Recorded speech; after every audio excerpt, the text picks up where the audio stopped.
The Supreme Court appears divided over the legality of President Trump's tariffs.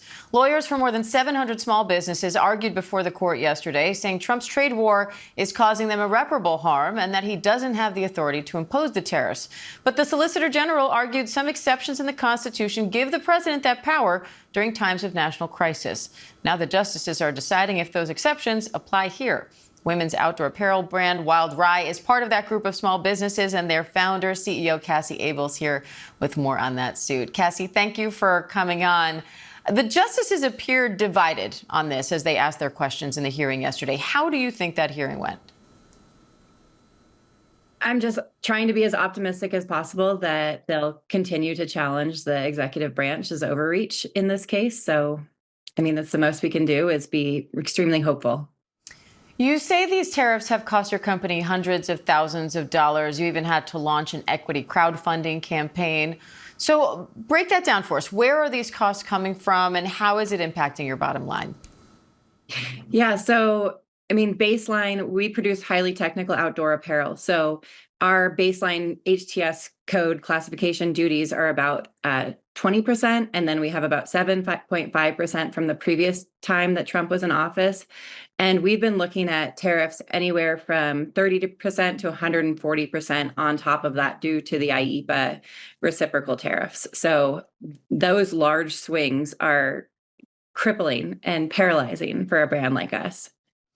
Wild Rye launched as an American-made brand, but you say eventually you had to move production to China. Why? Yeah, we launched as a USA-made brand, and our product came back so flawed, and our partners, our quote-unquote partners, took zero accountability for that. So we had to hire third-party seamstresses to unsew and resew leg bands on our initial launch collection before we could come to market. You can imagine that would be a highly costly experience for a small business that has zero revenue to date. So yeah, we just quickly learned that the US supply chain isn't set up for technical product like ours.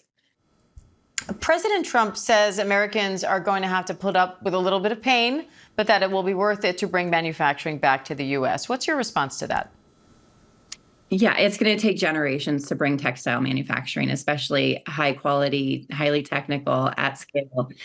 So I call BS to that. There's been no investment from the US government to bring textile manufacturing back to the US. They've made it very clear that that's not a priority for this administration, that they're focused on automotive and microchips. So yeah, there's we can't take the burden of that.